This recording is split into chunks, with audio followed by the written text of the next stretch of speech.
Welcome to the Fair Lawn Chamber of Commerce Business Spotlight, where we introduce local businesses to the community and the world at large via social media.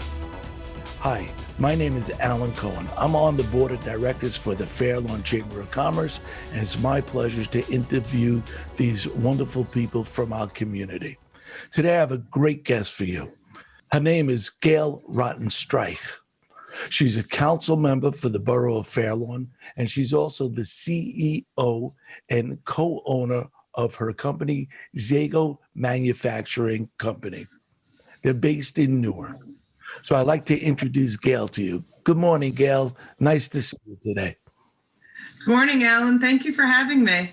Oh, it's my pleasure. It's wonderful to see you. It is a nice snowy day out there once again, and it's a snow day, so we're all in. But it's great to have this interview with you. So, great to be here. You, as being a member of the council, can you tell us about that first? A little bit about the background and some of your responsibilities and duties that you do as a council member. Sure. I was elected to the council in 2017 and took my seat on the council in 2018. For the first few years on the council, I acted as deputy mayor and deputy mayor of community affairs. Right now, I'm a council member. And in terms of the difference between the two, when you're the deputy mayor, you stand in for the mayor whenever the mayor can't be at an event or attend a conference or something like that. And also you get to do weddings. So whatever weddings the mayor can't perform, you perform, which is, one of the great pleasures of the job. As deputy mayor of community affairs, I was focused more on outreach to the community. Actually, one of my major tasks as deputy mayor of community affairs was to get our town focused on and answering the census so that we could get a complete count of Fair Lawn, which we did. We had 84% of our residents, self-fill out the census form, which was amazing. And then the census takers went out and got everybody else. As a member of the council, I am working just as hard as I did as deputy mayor. I work with several different committees, and I have sort of two areas of focus. One area is business, because business is my passion. And the other area is, green committees, which is my other passion. So I sit on the planning board, and I'm also a liaison to the Economic Development Corporation. And I work very closely with the EDC to promote local businesses. We worked on the gift card initiative for the local restaurants to encourage residents to get gift cards to go to the restaurants. The EDC kicked in $5 and a $25 gift card and $10 and a $50 gift card, and that really helped, keep our restaurants in business. I also advocated for and brought to the council the outdoor dining regulations so that they could open up more outdoors and, led the initiative to keep it till the end of this year. And then after that, we'll see if we need to keep it going. But whatever we could do to try to help our local businesses, we're on it. And then with respect to the green committees, I'm the liaison to the green team, to the shade tree committee, to the garden committee and the community garden. And that's my other passion, is keeping Fair Lawn environmentally healthy and greening Fair Lawn. Yeah, that's some responsibility. When I ask for responsibility, that's many at once. That's really amazing that you're on so many different sides of it, and yet each one it sounds like a lot to do on its own. So as far as the environmental, you're working on, when you said the shade tree committee, what does that really do for our community? Are you planting trees around? Are you just making sure they're all preserved? How does that work? Yeah, well, actually, right now, the Green Team, the Shade Tree Committee, and the Environmental Commission are working together on an initiative to plant more trees in Fair Lawn and to educate residents about how to maintain the trees that they have, encouraging them to reach out to the borough to ask for street trees, trees to be planted in front of their homes and the borough right of way, but then also looking to plant more trees in the parks in the borough to beautify the parks. We're all learning since the pandemic how important the natural environment is.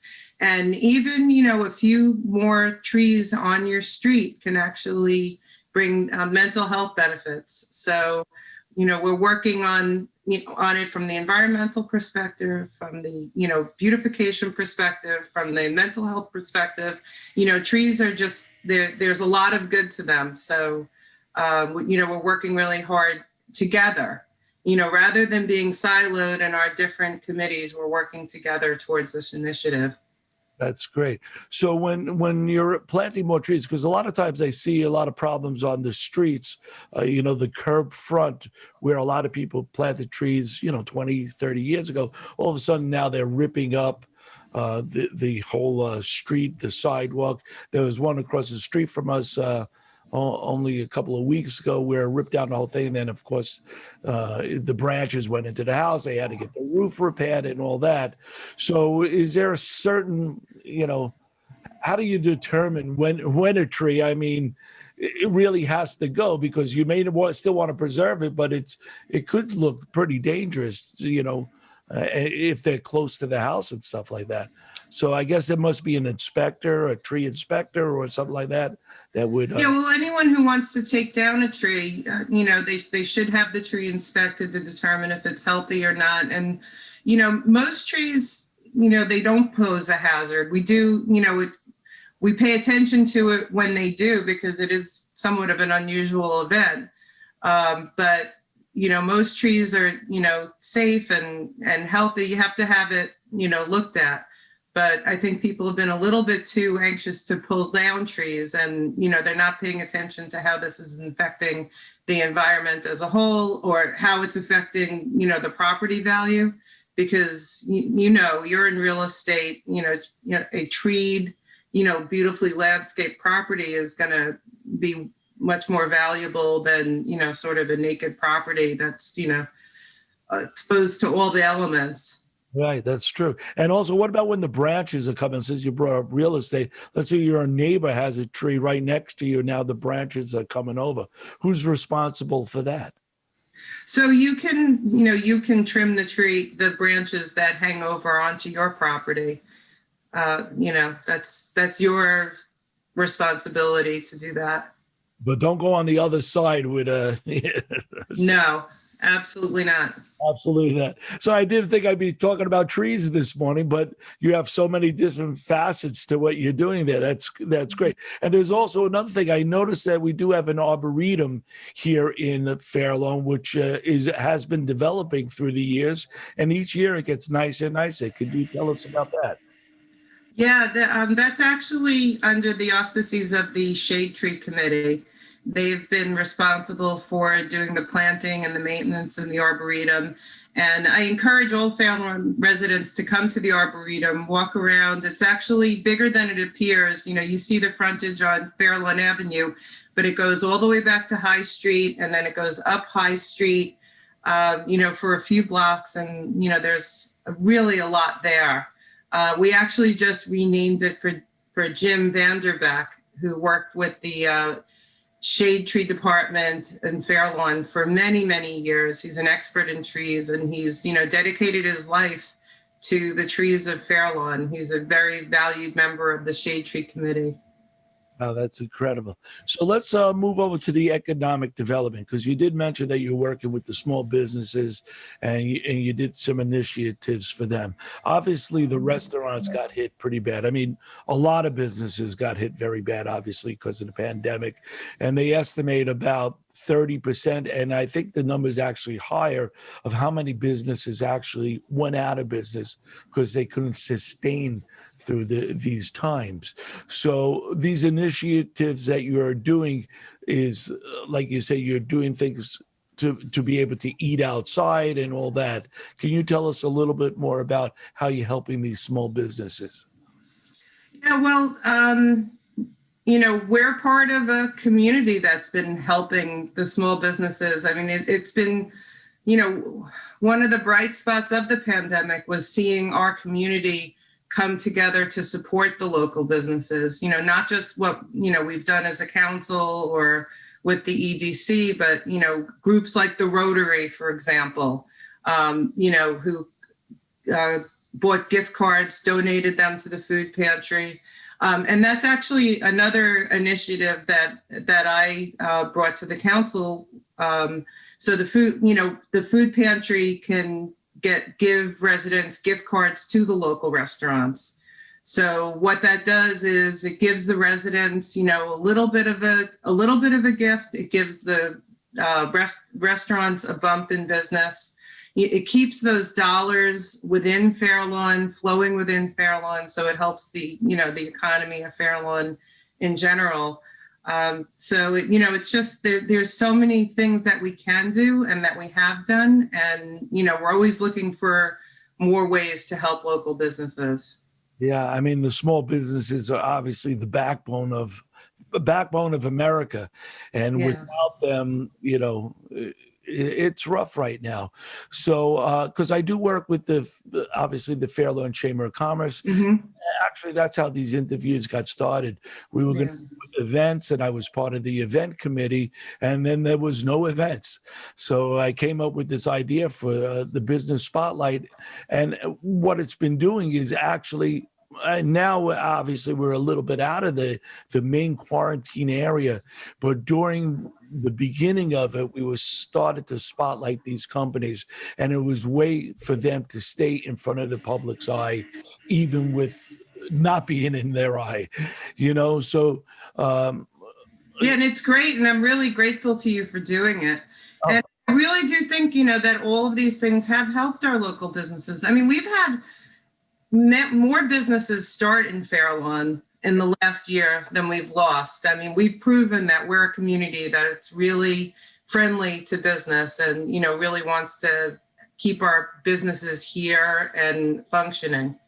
Yeah, that's incredible that you said that, because we did lose a lot of businesses, but I'm noticing from these interviews and from, being with the chamber, and also I am a member on the Rotary, there are a lot of businesses reopening, and I go, well, they have a lot of guts first open now, So it's so many new businesses in Fair Lawn, crazy. I'm grateful to them for, believing in our community. But it's the way, I think the way the community helps them out and backs them, because we do want the small businesses and the owners to be successful, of course. And it's tough because most of us are not going out to eat, yet we want to go out and support that restaurant by sitting outside in the cold. And some of them have really made some nice places like the Oceana. Don't mean to sing. Oh, yeah. But they really quite beautiful over there. So when you went inside the outside, or outside the inside, whatever you want to call it, they had beautiful plants and flowers and the lights, and they really made it like that's what it was supposed to be, an outdoor experience in that way. So I think it's like anything in business, and we'll start talking more about your business in a few moments, is being versatile and be able to adapt to that change, because it hits us. And if we cannot change rapidly against the elements that are coming at us, you're not going to be successful in any business. Yeah, no, you have to be agile, especially in these times where change is coming so quickly. I did a presentation recently on business continuity planning. And really what that is taking a look at everything that you do in your business and really having a plan for what happens if you get affected by a pandemic, if you get affected by a data breach, if you get affected by, the electricity, the storms outside, are you able to cope with that? And how do you change? So a lot of businesses don't have that, but small businesses and of course larger ones usually do have something like that in place. So if the data goes out, are they backed up 3 times, one in the cloud, one in this office? Does it go out to there? Are you always backed up? And, I think it's very important for businesses as small as they are or as large as they are to really think about what goes on. And of course, insurance and all the extra things that go on, but really having a business continuity plan in place, because we're facing more disasters than ever. I mean, look at tech. Mhm.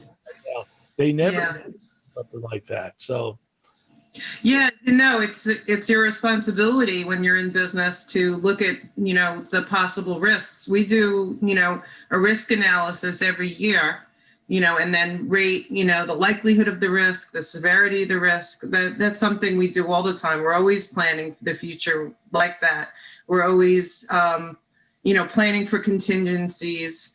One of the things that we did in my business, and, I can talk a little bit about my business. ZAGO Manufacturing Company has been in business for 28 years. I started it with my husband. He's an engineer, I'm a lawyer. We put our skills together and started the company. And we make self-sealing fasteners, which are screws, nuts, bolts that have a groove under the head where you put an O-ring.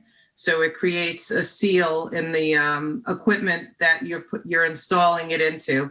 And it keeps fluids and gases and other things that are in the equipment from flowing out. And it also prevents contaminants from coming in.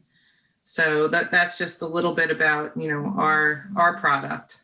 right. And how long has your company been in business? So we've been in business 28 years, and it's easy to remember because the business is 1 year younger than my son, Asher, who is 29, and he's the A in ZAGO. She's the A and Z. And do you have other children as well, if you don't mind us asking? Yeah, we have 3 boys. So Asher is the oldest, and then we have Nathan and Dan. All of them went through the Fairlawn schools, graduated from Fairlawn High School, and they're all, out in the world.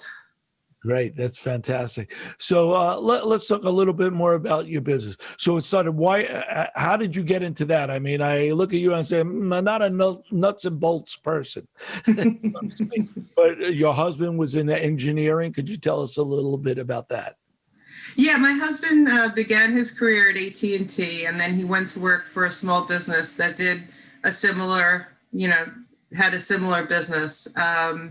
And after a few years, he wanted to strike out on his own. So we started the business together. I did all the business planning, incorporation, found the space for us. We started actually at an incubator at NJIT, and they were a tremendous help. They gave us business advice and, subsidized rent and secretarial services, and really helped us get started. We were there for about 5 years, and then we graduated, and we moved to a rental property in the Ironbound. And we were there for about another 5 years. And then we started looking for a place of our own, and we bought a building in the South Ward of Newark just about 20 years ago, a little less than 20 years ago. 28 years ago. Yeah. Right. Right. Okay. So is that a certain, like you mentioned, the ring, is that standard, or is that something that you and your husband developed?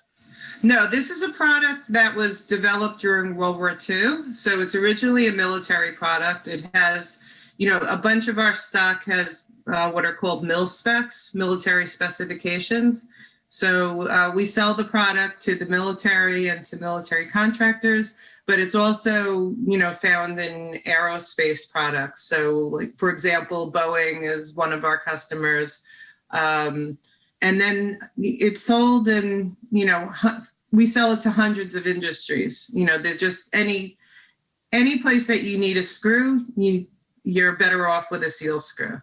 So for example, we have customers like Segway, where they have their, vehicles, their individual vehicles out, in rough terrain, and our fasteners, seal the bottom of it so that the machinery doesn't get contaminated. iRobot, the Roombas that you use to vacuum the house, our products are in those, to keep those clean and functioning. And actually, in the beginning of the pandemic, we really ramped up to supply our parts to GM, which partnered with Ventec, which is one of our customers, to make ventilators. So we were part of that initiative, and we're part of, building 100,000 ventilators.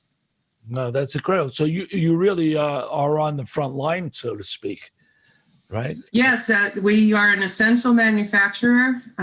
We closed, only for 2 days during this whole pandemic. We had one point where we did have one employee who was sick, so we closed. We did a deep cleaning. We reopened, and we have not closed again. We've just been manufacturing and, keeping our customers, lines up.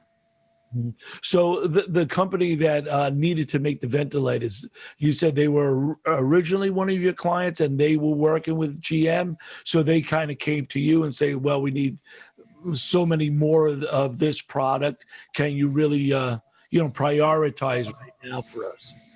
Yeah, it was an incredible effort. GM turned its Kokomo manufacturing facility into a ventilator manufacturing facility, within a matter of weeks. I mean, it was really miraculous. And they worked together with, hundreds of vendors like us, to put together an assembly line, to put together these ventilators. It actually was featured on 60 Minutes, the whole effort. And there was, one GM employee who was putting together, one part of the ventilator assembly using our screws. Oh, that's he mentioned, our little screw going into it. So, it was something that we were really proud of, to be part of that, to be part of the effort, and to just be part of the resilience, that we've seen during the pandemic. Yeah, that's very noble. Believe it or not, I just got chills while you were talking. I did because it takes people like you and people like the clients that you're working with, to really step up and say, we have an emergency. How do we, bond together? How do we group together all the people that we know, all the companies that could help step up? Because now maybe by prioritizing that product for them, it does take away from another product that also needs to continue. So it's really amazing how people like you and companies like you, during this pandemic really just stopped, shifted gears, and got into place and made it work fast. Yeah, it was the most important thing in the world to us. And what was really great was that, our suppliers, they put us at the, top of their priority. Our metal suppliers, our O-ring suppliers, they made us their first priority because they knew that what we were doing was so important. So it was a group effort, a big group effort. Yeah, and it's amazing, like you just mentioned that. I stopped it at you from them coming to you, but then, like you're saying, you're getting it from your suppliers. So, there's a long chain that people don't see to make that effort really work, and everybody has to work together. And that's yes, and it shows also how important it is to build, good relationships with everybody that you do business with, to treat everyone that you do business with, nobly, your customers especially, but your vendors and your employees, because, you don't get this kind of cooperation unless you've got a relationship, that's really rock solid. Right. So tell us about your employees. How many people work for your company at this time? Well, we're, a classic small business, mom and pop shop. We have 25 employees. Most of them have been there, a good while. And we're very much like a family. It's not just me, my husband and my son, that's one family, but we have, our vice president, her uncle works at the company. We have cousins who work at the company, brothers who work at the company. So we're really, truly a family. Great. And you mentioned to me before we got online of how you help to educate some of your employees to keep them updated and obviously higher level of skill. Could you tell us about that? Yeah, well, our employees are our most important asset. And it's always important to, invest in your assets. So we've encouraged all of our employees to go back to school, either to get an associate's degree, or if they haven't gotten one yet, or a bachelor's degree, if that's what they want. We sent our vice president, Jackie Luciano, to get her MBA at Rutgers Newark, because we thought it was important to have some formal business education in our company. She had gotten her bachelor's from Rutgers Newark in business, but we paid for her to go back and get her master's. And it's important to the company to upskill your employees, and it also helps build loyalty among employees and longevity, which is really important. We're not constantly hiring new people because we're cycling through them. We're keeping people on and, helping them grow in their positions. Yeah. So I think that's very important. And that's great that you do that as an employer. I remember a while back, I did not have my master's yet, and I was teaching. I'm also a professor of music in different colleges around, including William Patterson, Ramapo College, and that. But there was one school in town that did that for me. They said, Al, if you want to go back to school to get your master's, we're going to help you get there. And That's great. I said, really? Yeah, we're going to put X amount. They didn't pay the whole thing, unfortunately. But, because I really graduated, my bachelor's was in music was in the 70s, and then I got into business. So I learned business. I knew business and I ran successful businesses. But at that point, they said, well, go back and get your degree because then you could get to another level, especially as being a professor also. But it actually helped me business-wise because I said, well, what do I need? I'm in business. Why do I need an education in business? This is business, But I think it's very important to also have the formal education to have something to stand on and just a stronger foundation. So yeah, no, it's definitely helped to have someone, who has the knowledge and the theory behind them, as well as just the day-to-day experience. So it's really been a big boon to our company. But I think it's a fine line, and just like your vice president, the woman that you sent, right? Mm-hmm, Jackie, yeah. So she was working with you, so she was doing well, and she's learned the business, so she can do the day-to-day, but then she brought in that foundation. But you have to be careful. There's a fine line because I know some of the professors, I'm not mentioning no names, might be teaching business, but they were really never in business. Mm-hmm. So they're academic business majors in that respect. Very good. I'm not disqualifying, but they're not really seeing. They could note page 242, but just like you, when your business had a pandemic to deal with this and that, that's bigger than any education.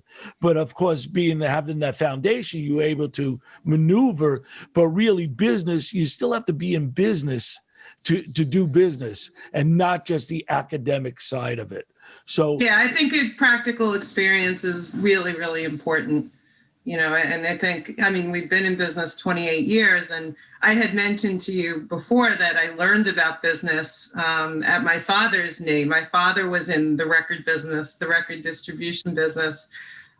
He was not educated. He graduated high school, but he never, pursued a college degree for more than a semester at City College. And it just, it wasn't for him, but he was a a great businessman. And I learned so much from him. And when we started our business, we were constantly consulting with my dad. It was one of the great joys of my life to visit my dad and, talk business, and any kind of problem that we had in the business, I would go talk to my dad about it, get his perspective on it. And it was invaluable. So let me just ask, I don't want to get too far away from your company, but let's divert for 1 second. So he was a record racker. What was the actual?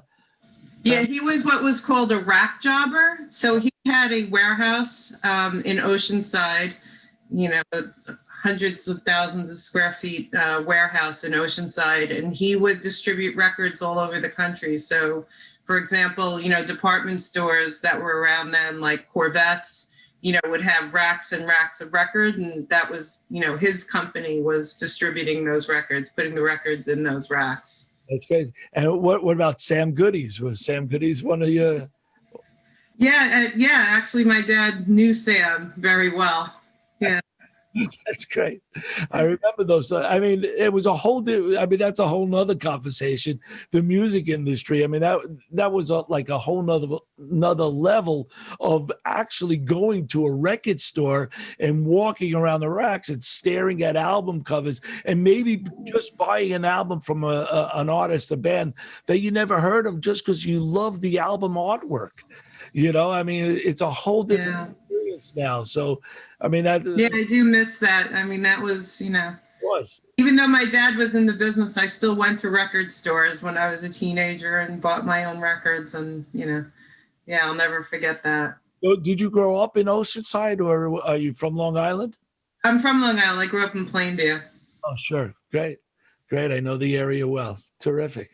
All right, so your business is doing well. Do you see any changes in your business? I mean, obviously you went through a lot. Are you looking to expand or make changes, or what's your next natural step of growth? Well, we've spent the last 10 years preparing for the future, basically. We've become more vertically integrated, meaning that we do more of the processes, that we used to outsource. We do more, of the raw manufacturing of our parts, than ever. So that, if there are supply chain issues, we can step in and stabilize those issues. And then we've done a lot to automate our factory. So we actually haven't grown very much in terms of the number of people. We've just made them incredibly productive. So someone today, can produce, 5 times more screws than they could 10 years ago at our factory. We brought in robots, at least we have one nice sized robot, and then we've looked at the technology of the robots and used it to improve the technology in the rest of the company. So we've been working consistently on efficiency, automation, increasing our production. And that's an ongoing process. Continuous improvement is, our mantra. We're always looking at places to improve. And I'd like to think, that I've brought that to Fair Loan Government as well, that everything can be improved, every process can be improved, and that you should never do anything just because that's the way it's always been done. That's actually the worst reason to do something. And you should always be looking at, where changes can be made, where efficiencies can be found. So, it's a whole, umbrella for business and government and, just making things work well. Yeah, that's a great business philosophy, and that's great. Do you mind me asking, what's the robot's name? Messi. What? Messi, like the soccer player. Oh. MVP. You did name it. Yeah. Great. All right. So that's wonderful. Let's switch, because you talk so much about business, but you mentioned that you were actually a lawyer. Could you give us a little bit about your background and, how, well, you told us how you really got into business, but give us a little bit about your background. Sure. I went to actually SUNY Albany. And then I went to George Washington University for law school. So I lived in Washington for 3 years, which was, you know, a great pleasure. I loved living down in DC. And then I moved back to New York, and I worked for a couple of different law firms. I did corporate law, you know, mostly litigation, corporate litigation, with a focus on intellectual property. And that focus was mainly on trademarks. So, you know, that was my passion when I was practicing law, was trademark law and false advertising. Those two things go together. And, you know, I really enjoyed that practice.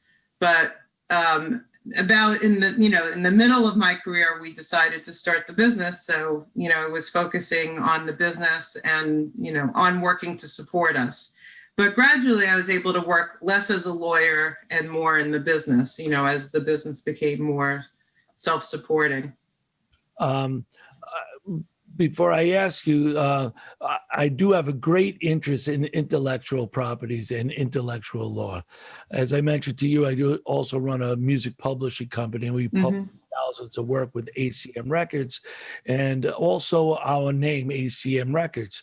I trademarked that many, many years ago, and then there was a giant in the business that similar. I can't really mention it at this point, and we asked them to cease and desist. They were slowly coming into our class as a record company. We asked them to cease and desist, but we knew we were awakening a sleeping giant. But we had no choice. And then when we told them to cease and desist, of course, with all the money that they had and a very large company, they went out and sued us first. So they sued us first in federal court in California. And you know, at that time, it was very hard to really protect. So trademark, I think, is great. It's the first to commerce. So we were really the first to commerce in our field. But even having a trademark and being right could cost you thousands and thousands, tens of thousands of dollars to really protect your trademark. So I think it's important to trademark, but you also have to be prepared to protect it. Yeah, absolutely.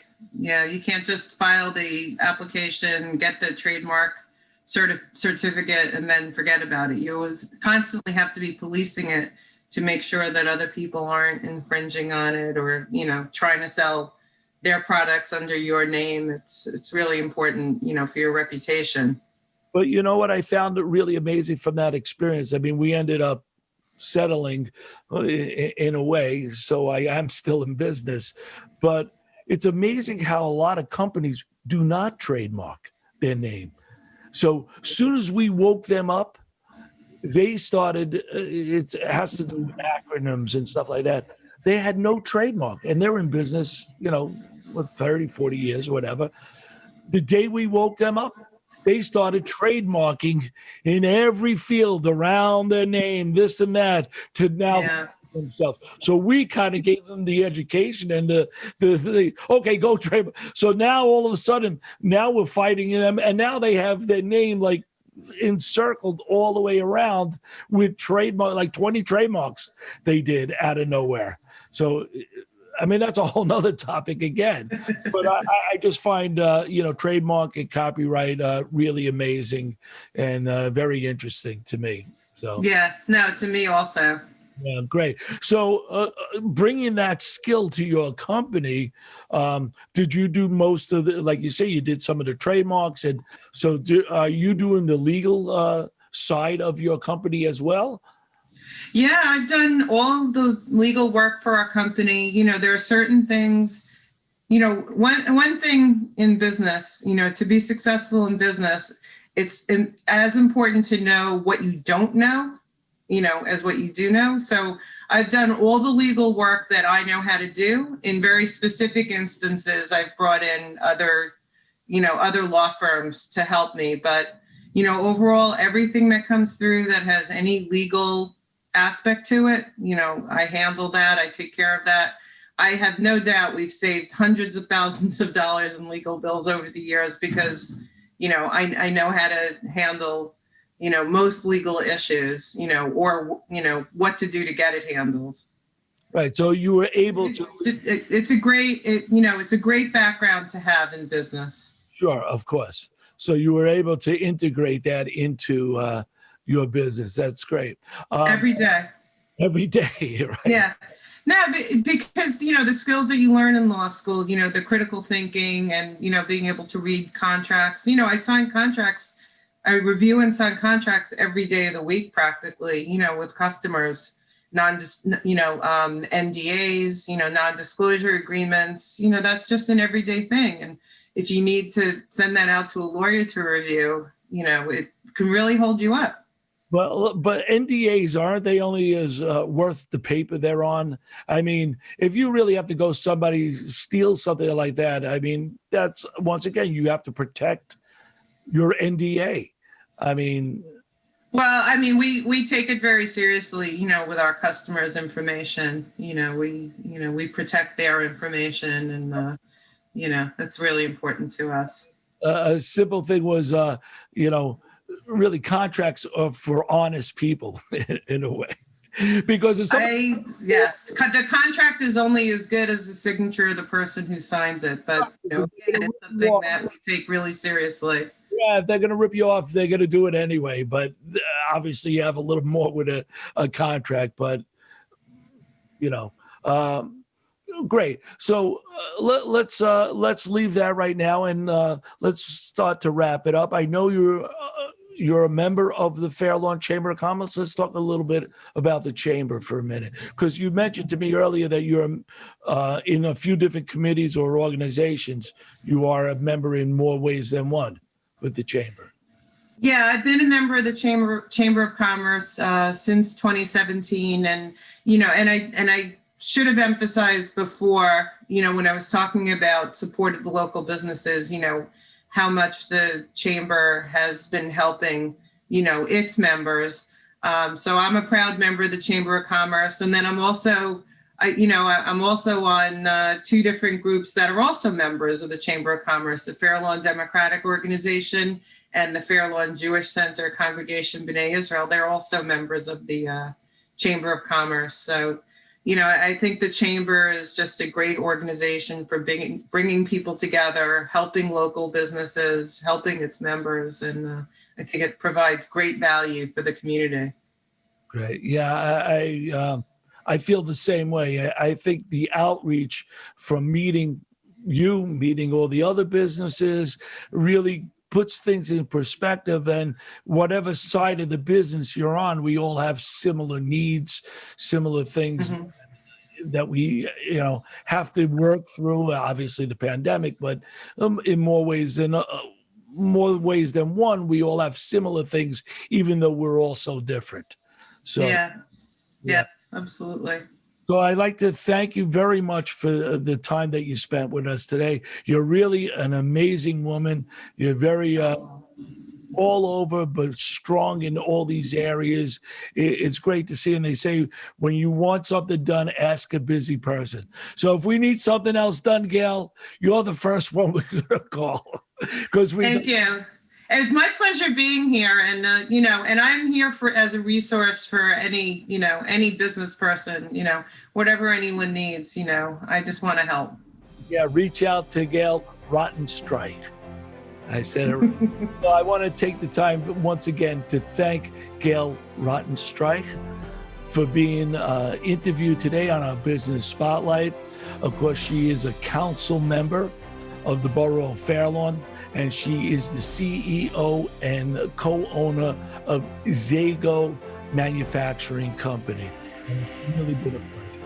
Thank you. Thank you. Thanks so much. Thank you. So this has been Alan Cohen. I am on the Fair Lawn Chamber of Commerce Board of Directors. It's a pleasure to be here.